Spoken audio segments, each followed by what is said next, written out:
Hi there, Andrew and Josh from Me, Myself and Disaster. And we're on a road trip today to Lake Conjola on the south coast of New South Wales to meet with an awe-inspiring individual on their own recovery journey from the 1920 bushfires. Who do we have on the show, Andrew? Today we're meeting with Greg Webb, and he's rebuilding his property after losing it in the 1920 bushfires. We'll be asking Greg all about his recovery journey, as well as the mental health challenges he's faced, and all about why he's building a Fortis-aligned house to become more resilient to bushfires. What do you say, Josh? Time to hit the road. Let's hit the road.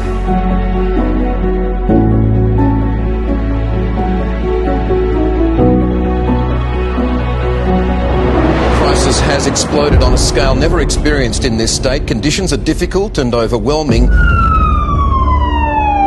The RFS was racing to protect the nearby towns of Conjola Park and Lake Conjola from a huge bushfire known as the Currowan Fire, tearing up the New South Wales South Coast.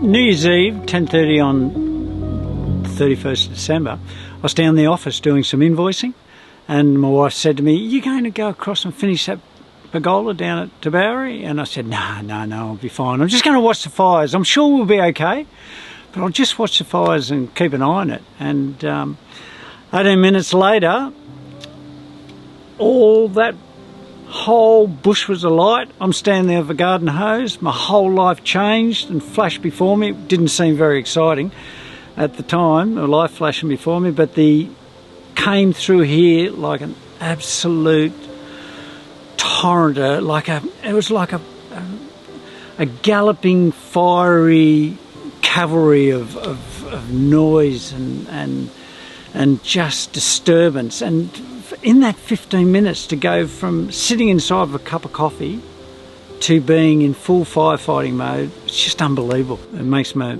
hackles and back of my neck stand up. It makes me shiver.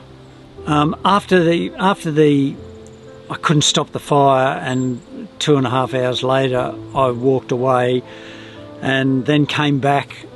That about 3-hour mark, it was just a buckled, smouldering mess just sitting there, and I kept thinking it was a dream. I kept thinking this isn't real, this can't be happening. I was having a cup of coffee in my office 3.5 hours ago, and here it's now just burning away, and it's all melted, the steel's all melted, everything's just, it was just surreal. It's nothing, that moment, a realisation that the clothes I'm standing in are the only clothes I have, and the only possessions I have is in my old work van over there. And then the following day I definitely believed it when I realised all the skin had been burnt off both my hands, my elbows. I had my eyes got damaged, so I had a burnt larynx, and I couldn't talk. I was back and forwards, and the RFS took me in and out of hospital for the next week with the flashing lights, because I needed to have treatment on all my arms and my skin. I didn't realise in fighting the fire, I raced out and started putting out the fire, not realising that I hadn't had my gloves or my long sleeves down.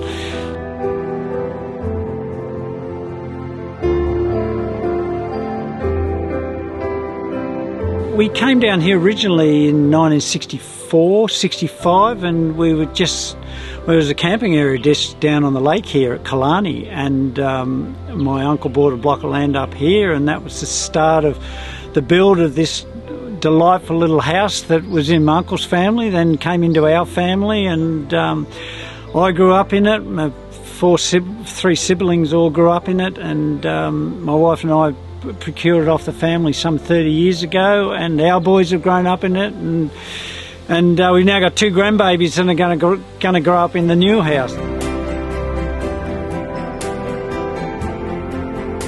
It's a Fortis design. It's actually Fortis aligned design. I'd already started the design through my own research, and the wonderful thing was that having got connected with the Fortis principle, I was already at DA stage. CC was in there, but the Fortis principle gave me all the reaffirmation and the safety in knowing that what I'd researched totally aligned with it. My tanks are under the house. I've got one gutter. I've got all non-combustible materials. It's very, very important. One of the points, the fabulous points of the Fortis design is that you can build it as a modular component. My house has to be built as a whole component on site, which I think is a time of the past. The Fortis principle, you can build it off site, not reliant on the weather, not reliant on the rain, not reliant on the wind, and you can bring it, crane it in, put it on some foundations, and you've got a house. Then you can build modularly onto it to make it bigger. It would have gotten us back into our house in 12 months maximum. We would have had somewhere to go 12 months, and that would have been fabulous for us to be back in our block of land, be back in our memories, and be back in our beautiful Lake Conjola. So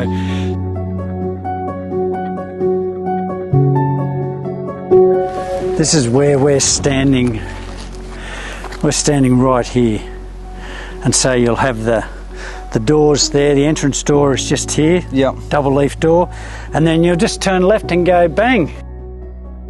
And this is a full bathroom kitchen, bathroom laundry in here. Yep. And there's my tank room at the back there. And the thing is, the house won't be not damaged, if there's such a word. Yeah. It'll still have damage to it because if a flame comes through like it did before, but the beauty of it being steel, it won't penetrate in the house, and all the fire protection between the wall build-up, the TBA firefly, the non-combustible sarking is all designed so that the outside of the house can take scarring, and you've got two options. You can replace the panelling, all the panelling is totally replaceable, or you can just repaint it. I'm not having gyprock, I'm not having tiles, I'm not having grout, I'm not having silicon, I'm not having skirtings, I'm not having architraves. So everything's all about building resilient and sustainable as well. I never want to see my house go into landfill.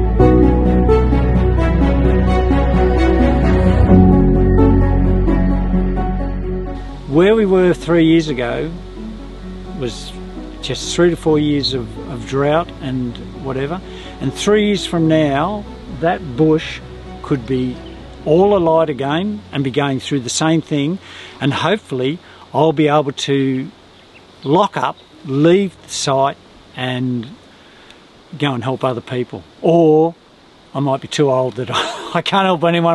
I can take off, and knowing my house will be sound and safe and won't have to rebuild it. And I think that's my responsibility back to society, charities, the governments, the welfare, is that I need to build something that won't end up in landfill again.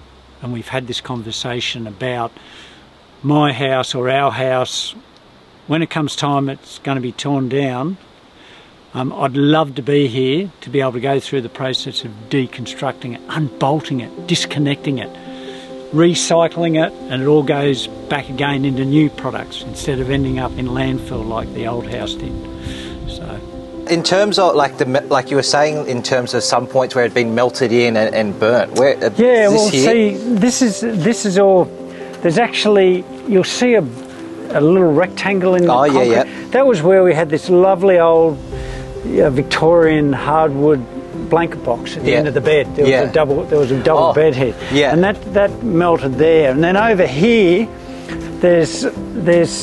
we had some glass.